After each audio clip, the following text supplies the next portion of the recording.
Ma'am, इस सोने के झुमके और सोने के मंगलसूत्र के बदले आप हमें कुछ खाने को दे देंगी क्या? क्या है ना, हमने 2 दिन से कुछ नहीं खाया। आप इसको रखिए, मैं खाना लगवा देती हूँ। आप लोग बैठ जाइए। Thank you. उज्जवल, 2 थाली लगा देना। दीदी, आपने जो सामान मंगवाया था ना वो सारा लाके मैंने किचन में रख दिया है, लेकिन ये 1000 रुपए बचे हैं। मैं जाऊं दोस्तों के साथ पार्टी करने? कहीं नहीं जाना, वैसे रेस्टोरेंट में आज स्टाफ कम है, तेरी जरूरत पड़ेगी मुझे। अच्छा सुन ना, वो देख सामने जो कपल बैठे हैं ना, ये दो? हाँ, तुझे पता है उसकी जो वाइफ है वो सोने का मंगलसूत्र और सोने की बालियां गिरवी रखी थी सिर्फ खाना खाने के लिए। दीदी, ऐसी भी इतनी क्या बड़ी बात हो गई कि खाने के लिए इतनी महंगी चीज गिरवी रख दी? वही मैं सोच रही हूँ, इसके पास गोल्ड का इतना सामान है, मतलब अमीर खानदान से होगी, तो ऐसी क्या प्रॉब्लम आ गई? चल के पूछे। हाँ चलते। हाँ, एक्सक्यूज मी, और कुछ चाहिए आप लोगों को? नहीं नहीं, आपकी थाली ये बहुत अच्छी थी और हमारा पेट भी भर गया, और कुछ नहीं चाहिए। बहुत बहुत धन्यवाद आपका। आप लोग बुरा ना माने तो एक बात पूछूं? जी पूछिए। वो आप अपने सोने का मंगलसूत्र और कान के झुमके गिरवी रखी थी सिर्फ खाने के लिए, मतलब मैरिड वुमेन के लिए तो मंगलसूत्र सबसे ज्यादा कीमती होता है, और आप लोग तो न्यूली मैरिड भी लग रहे हो और अच्छे घर से भी लग रहे हो, तो आप लोग अपना मंगलसूत्र क्यों गिरवी रखते थे खाने के लिए? क्या मैं जान सकती हूँ?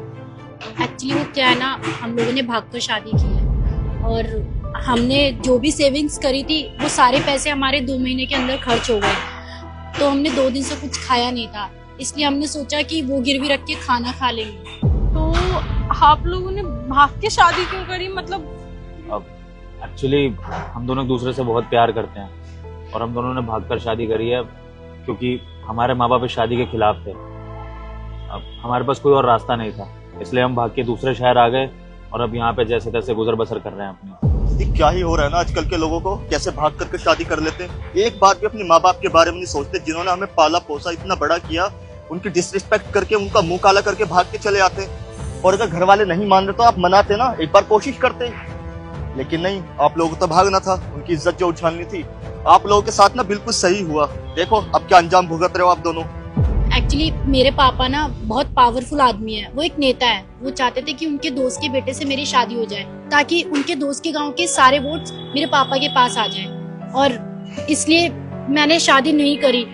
एक्चुअली क्या है ना, जिस लड़के से वो मेरी शादी करा रहे थे ना, वो मुझसे कम से कम 10 साल बड़ा था। 10 साल बड़ा? अब आप ही बताइए, क्या मैं 10 साल बड़े आदमी से शादी कर लेती? अगर वो एक अच्छे लड़के से मेरी शादी करा दे तो मैं खुशी खुशी अपने प्यार को कुर्बान कर देती, लेकिन मैं ऐसा नहीं कर सकती। मैं अपने 10 साल बड़े आदमी से शादी कैसे कर लेती, वो भी अपने पापा के प्रॉफिट के लिए? आप ही बताइए, क्या ये सही है? लेकिन आप लोग एक बार ट्राई तो कर सकते थे ना, क्या पता वो मान जाते। कोई फायदा नहीं था। इसकी बड़ी बहन के साथ भी ऐसा ही हुआ था, उसकी भी शादी ऐसे ही किसी बड़ी उम्र वाले लड़के से कर दी गई थी, सिर्फ पैसों की वजह से। और आज वो बेचारी बहुत परेशान है। कोई बड़ी बात नहीं, वो सुसाइड कर ले, इसलिए मैंने इसकी जिंदगी बचाने के लिए ये कदम उठाया और हम दोनों के माँ बाप के खिलाफ जाकर मैं इसको लेकर आया। देखिए, मैं मानता हूँ कि हमारी कहानी सुनने में आपको लग रहा होगा कि हम अपने माँ बाप की बेइज्जती कर रहे हैं, उनकी इज्जत उछाल रहे हैं, लेकिन ये जरूरी नहीं है ना कि हर माँ बाप अपने बच्चों का भला सोचें।